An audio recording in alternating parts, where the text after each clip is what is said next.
Brought to you by TechnoSpark 20 series smartphones.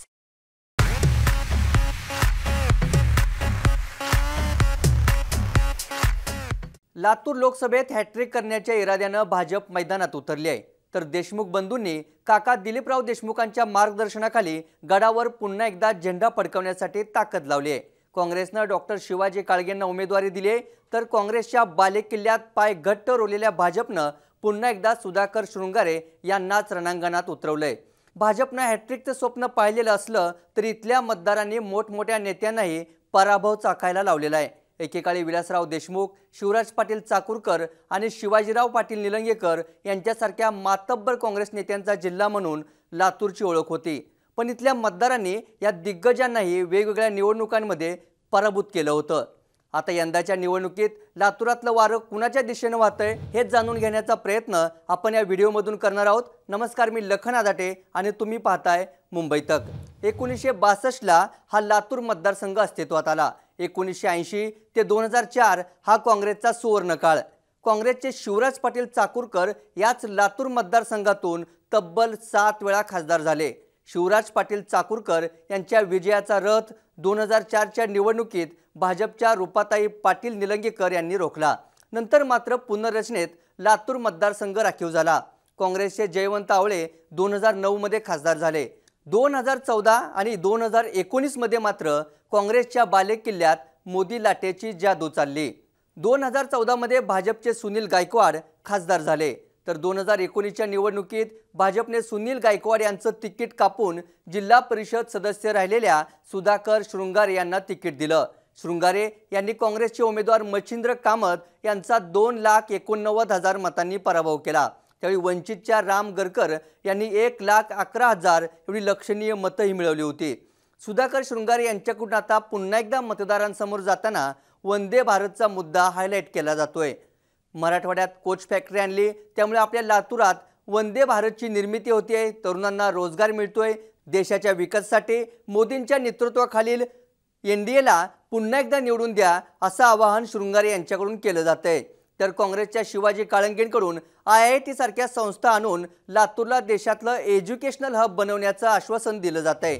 लातूरला आम्हीच पाणी आणि रोजगार देण्यासाठी प्रयत्न केले, आता पाण्याची समस्या कायमस्वरूपी सोडवण्यासाठी नदीजोड प्रकल्प पूर्ण करू असं वचन आमदार संभाजी पाटील निलंगेकरांकडून दिलं जातंय।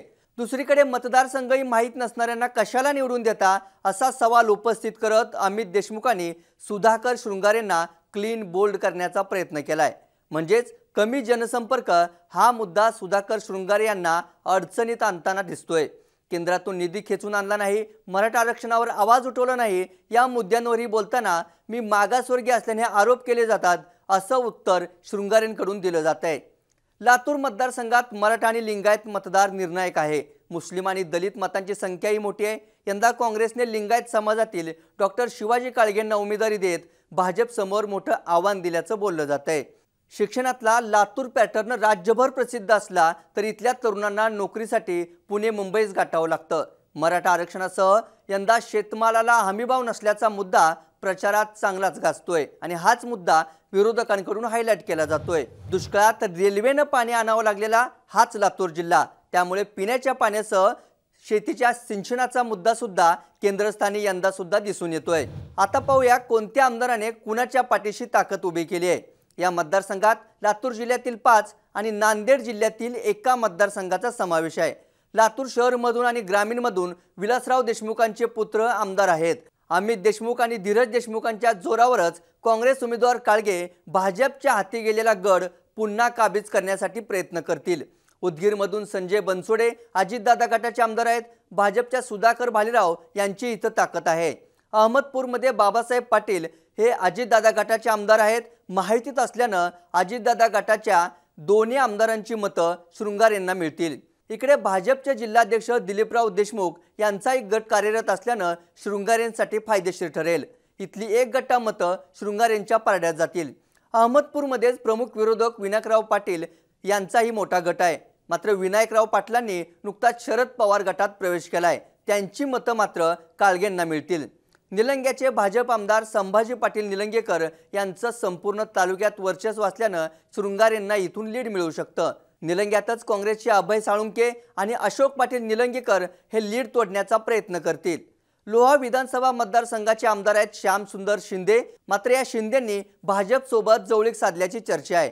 याच ठिकाणी प्रताप पाटील चिखलीकर यांचा सुद्धा गट कार्यरत आहे। हेच प्रताप पाटील चिखलीकर नांदेडमधून भाजपचे उमेदवार आहेत। त्यामुळे लोह्यातील एकूण मतदानाचं पारडं भाजपच्या बाजूने राहील अशी शक्यता आहे। दुसरीकडे विधान परिषद सदस्य आमदार रमेश कराड यांची ताकदही शृंगारे यांच्या पाठीशी राहील। त्यातच अर्चना पाटील चाकूरकर यांच्या प्रवेशामुळे भाजपला निश्चितच फायदा होणार आहे। एकंदरीत भाजपसाठी भली मोठी फौज मैदानात असताना काँग्रेसची भिस्त मात्र देशमुख बंधूंवरच दिसते। या मतदारसंघातले नागरिक एखाद्या वक्तव्यावरून प्रयत्न करतात असंच आजपर्यंतच्या इतिहासात दिसून येतंय। अशीच एक निवडणूक शिवराज पाटील चाकूरकरांसाठी अवघड होती असं बोललं जातं। भाजपने गोपाळराव पाटील यांना उमेदवारी दिली होती। अटल बिहारी वाजपेयींची सभा होणार असल्यानं शिवराज पाटील चाकूरकरांच्या अडचणीत भरच पडणार होती। अखेर सभा सुरू झाली। त्या सभेत बोलताना वाजपेयी म्हणाले होते, शिवराज पाटील आदमी तो अच्छे है लेकिन उनकी पार्टी गलत है। वाजपेयींच्या या एका वक्तव्यावरून निवडणुकीचं वारं फिरलं होतं। जर अटल बिहारी वाजपेयी चाकूरकरांना चांगला माणूस म्हणत असतील तर आपण निर्णय का बदलायचा म्हणत लातूरकरांनी शिवराज पाटलांना पुन्हा एकदा संसदेत पाठवलं। शिवराज पाटील चाकूरकर आणि विलासराव देशमुखांचं लातूर म्हणून लोकसभा असो की विधानसभा प्रत्येक निवडणुकीकडे राज्याचं आणि देशाचं लक्ष असतं। विलासरावांच्या जाण्यानंतर लातूरच्याच नव्हे तर महाराष्ट्र काँग्रेसचं मोठं नुकसान झालं। विलासराव देशमुखांनंतर काँग्रेसकडून अमित आणि धीरज देशमुख ही जोडगोळी मोठ्या ताकदीनं पक्षाची मोळी बांधते। पण लातूर काँग्रेस समोर उभारी घेताना मोदी लाट अडचणीची ठरते आहे। त्यामुळेच प्रियंका गांधींनी काँग्रेस उमेदवारासाठी लातूरात सभाही घेतली। राहुल गांधींनी सोलापूरच्या सभेतून परतताना लातूरात मुक्काम ठोकत रणनीती आखली। धीरज देशमुखांनी तर नुकत्याच झालेल्या सभेत लातूरात मोदी नव्हे तर फक्त काँग्रेस फॅक्टर चालणार म्हणत पुन्हा एकदा लातूर जिंकण्याचा चंग बांधलाय। पण तरीही भाजपचा हॅट्रिकचा निर्धार हाणून पाडण्याचं आव्हान काँग्रेस उमेदवार आणि विशेषतः देशमुख बंधूंसमोर असेल। या व्हिडिओत इथेच थांबूयात। व्हिडिओ आवडला असेल तर लाईक आणि शेअर करा। तुमच्या मतदारसंघातील ताज्या घडामोडी आणि महाराष्ट्रासह देशभरातील लोकसभा निवडणुकीचं विश्लेषण पाहण्यासाठी मुंबई तकला सबस्क्राइब करायला विसरू नका। धन्यवाद।